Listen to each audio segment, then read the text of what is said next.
श्री गणेशाय नमः। ओम श्री पुराण पुरुषोत्तमाय नमः। श्री शिव पुराण संहिता 2 रुद्र संहिता भाग 5 युद्ध खंड अध्याय 50।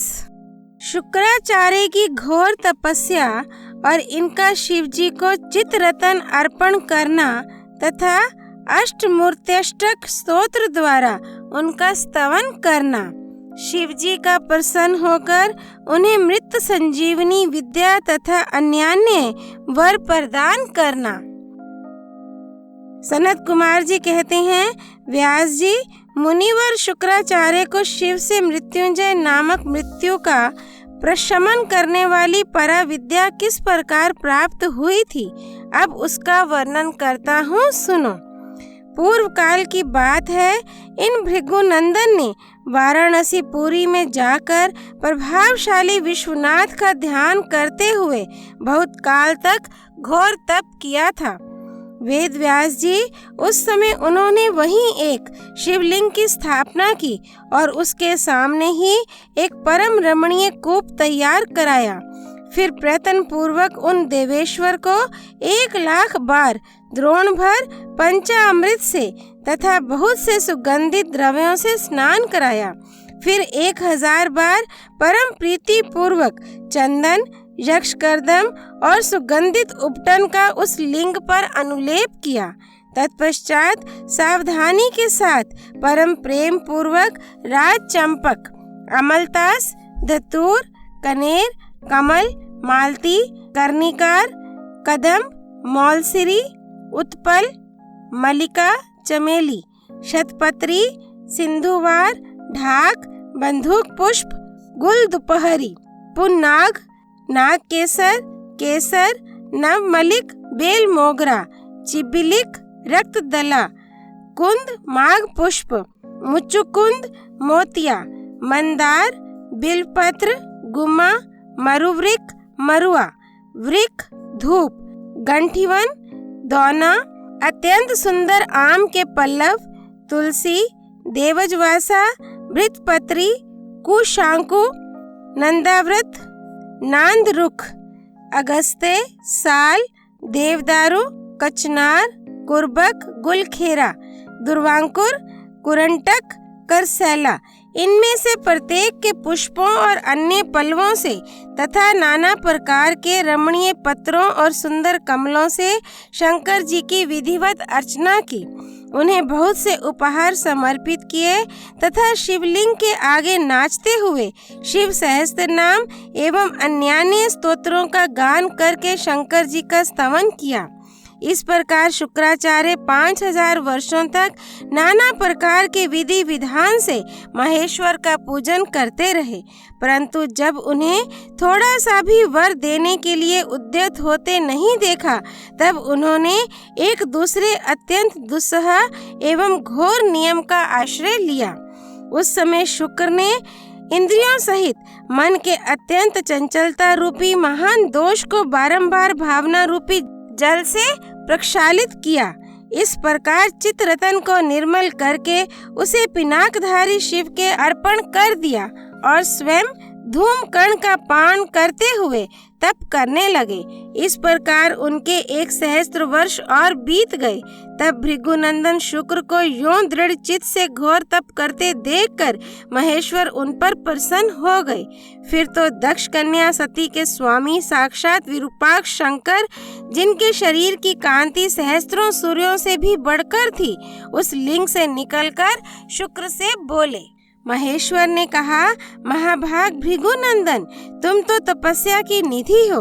महामुने, मैं तुम्हारे इस अविच्छिन्न तप से विशेष प्रसन्न हूँ।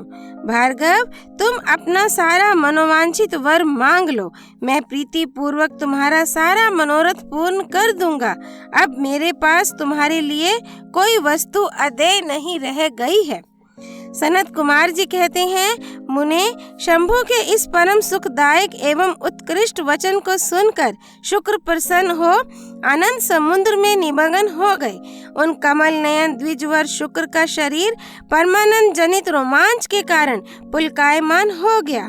तब उन्होंने हर्ष पूर्वक शंभु के चरणों में प्रणाम किया। उस समय उनके नेत्र हर्ष से खिल उठे थे। फिर वे मस्तक पर अंजलि रखकर जय जयकार करते हुए अष्टमूर्तिधारी वरदायक शिव की स्तुति करने लगे। भार्गव ने कहा, सूर्य स्वरूप भगवान, आप त्रिलोकी का हित करने के लिए आकाश में प्रकाशित होते हैं और अपनी इन किरणों से समस्त अंधकार को अभिभूत करके रात में विचरने वाले असुरों का मनोरथ नष्ट कर देते हैं। जगदीश्वर, आपको नमस्कार है। घोर अंधकार के लिए चंद्र स्वरूप शंकर, आप अमृत के प्रवाह से परिपूर्ण तथा जगत के सभी प्राणियों के नेत्र हैं। आप अपनी अमर्याद तेजोमय किरणों से आकाश में और भूतल पर अपार प्रकाश फैलाते हैं, जिससे सारा अंधकार दूर हो जाता है। आपको प्रणाम है। सर्वव्यापिन, आप पावन पथ योग मार्ग का आश्रय लेने वालों की सदा गति तथा उपास्य देव हैं। भुवन जीवन, आपके बिना भला इस लोक में कौन जीवित रह सकता है।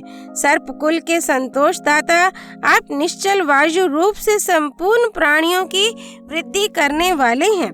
आपको अभिवादन है।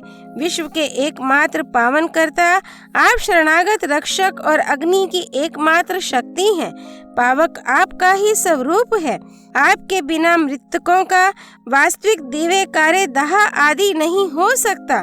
जगत के अंतरात्मा, आप प्राण शक्ति के दाता, जगत स्वरूप और पद पद पर शांति प्रदान करने वाले हैं।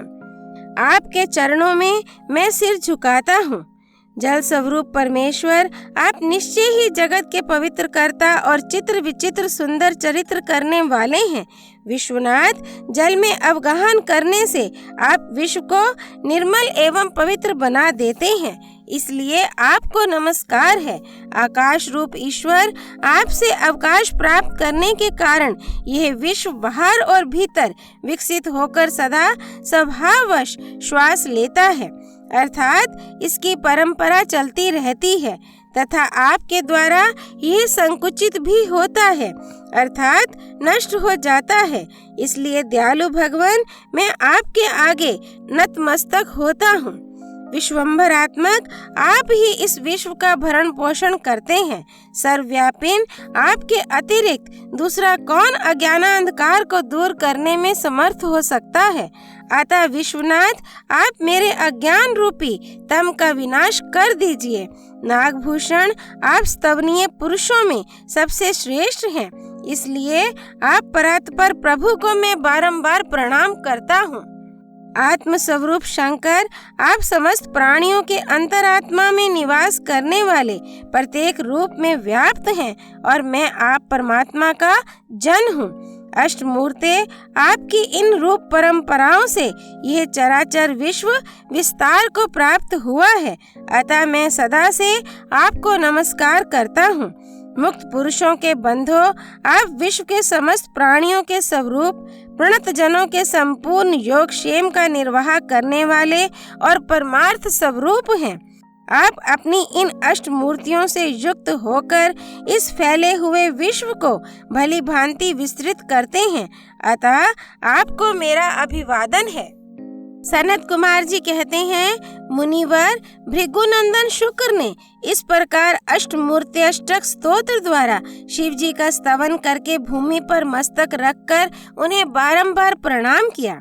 जब अमित तेजस्वी भार्गव ने महादेव की इस प्रकार स्तुति की, तब शिव जी ने चरणों में पड़े हुए उन द्विजवर को अपनी दोनों भुजाओं से पकड़कर उठा लिया और परम प्रेम पूर्वक मेघ गर्जन किसी गंभीर एवं मधुर वाणी में कहा। उस समय शंकर जी के दांतों की चमक से सारी दिशाएं प्रकाशित हो उठी थी। महादेव जी बोले, विप्रवर कवे, तुम मेरे पावन भक्त हो। तात, तुम्हारे इस उग्र तप से, उत्तम आचरण से, लिंग स्थापन जन्य पुण्य से, लिंग की आराधना करने से, चित्त का उपहार प्रदान करने से, पवित्र अटल भाव से, अविमुक्त महाक्षेत्र काशी में पावन आचरण करने से मैं तुम्हें पुत्र रूप से देखता हूँ, अतः तुम्हारे लिए मुझे कुछ भी अदेय नहीं है। तुम अपने इसी शरीर से मेरी उदर दरी में प्रवेश करोगे और मेरे श्रेष्ठ इंद्रिय मार्ग से निकलकर पुत्र रूप में जन्म ग्रहण करोगे। महाशुचे, मेरे पास जो मृत संजीवनी नाम की निर्मल विद्या है, जिसका मैंने ही अपने महान तपोबल से निर्माण किया है, उस महामंत्र रूपा विद्या को आज मैं तुम्हें प्रदान करूंगा, क्योंकि तुम पवित्र तप की निधि हो। अतः तुम में उस विद्या को धारण करने की योग्यता वर्तमान है। तुम नियम पूर्वक जिस जिस के उद्देश्य से विद्येश्वर की इस श्रेष्ठ विद्या का प्रयोग करोगे, वह निश्चय ही जीवित हो जाएगा। ये सर्वथा सत्य है। तुम आकाश में अत्यंत दीप्तिमान तारा रूप से स्थित होगे। तुम्हारा तेज सूर्य और अग्नि के तेज का भी अतिक्रमण कर जाएगा। तुम ग्रहों में प्रधान माने जाओगे।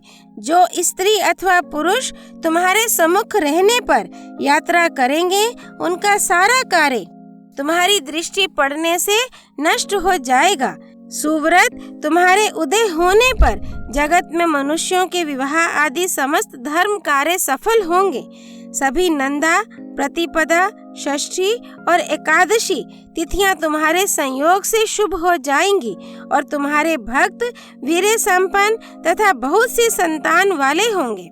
तुम्हारे द्वारा स्थापित किया हुआ यह शिवलिंग शुक्रेश के नाम से विख्यात होगा। जो मनुष्य इस लिंग की अर्चना करेंगे, उन्हें सिद्धि प्राप्त हो जाएगी। जो लोग वर्ष पर्यंत नक्त व्रत प्रायण होकर शुक्रवार के दिन शुक्रकूप के जल से सारी क्रियाएं संपन्न करके शुक्रेश की अर्चना करेंगे, उन्हें जिस फल की प्राप्ति होगी वह मुझसे श्रवण करो। उन मनुष्यों में वीर्य की अधिकता होगी। उनका वीर्य कभी निष्फल नहीं होगा। वे पुत्रवान तथा पुरुषत्व के सौभाग्य से संपन्न होंगे, इसमें तनिक भी संदेह नहीं है।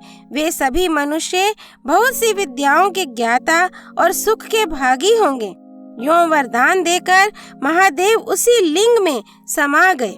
तब भृगुनंदन शुक्र भी प्रसन्न मन से अपने धाम को चले गए। व्यास जी, यों शुक्राचार्य को जिस प्रकार अपने तपोबल से मृत्युंजय नामक विद्या की प्राप्ति हुई थी, वह वृत्तांत मैंने तुमसे वर्णन कर दिया। अब और क्या सुनना चाहते हो? अध्याय 50 संपूर्ण। महेश्वर भगवान शिव शंकर की जय। अविमुक्त महाक्षेत्र काशी धाम की जय। शिव मृत्युंजय मंत्र की जय। हर हर महादेव। श्री हरि अर्पणमस्तु।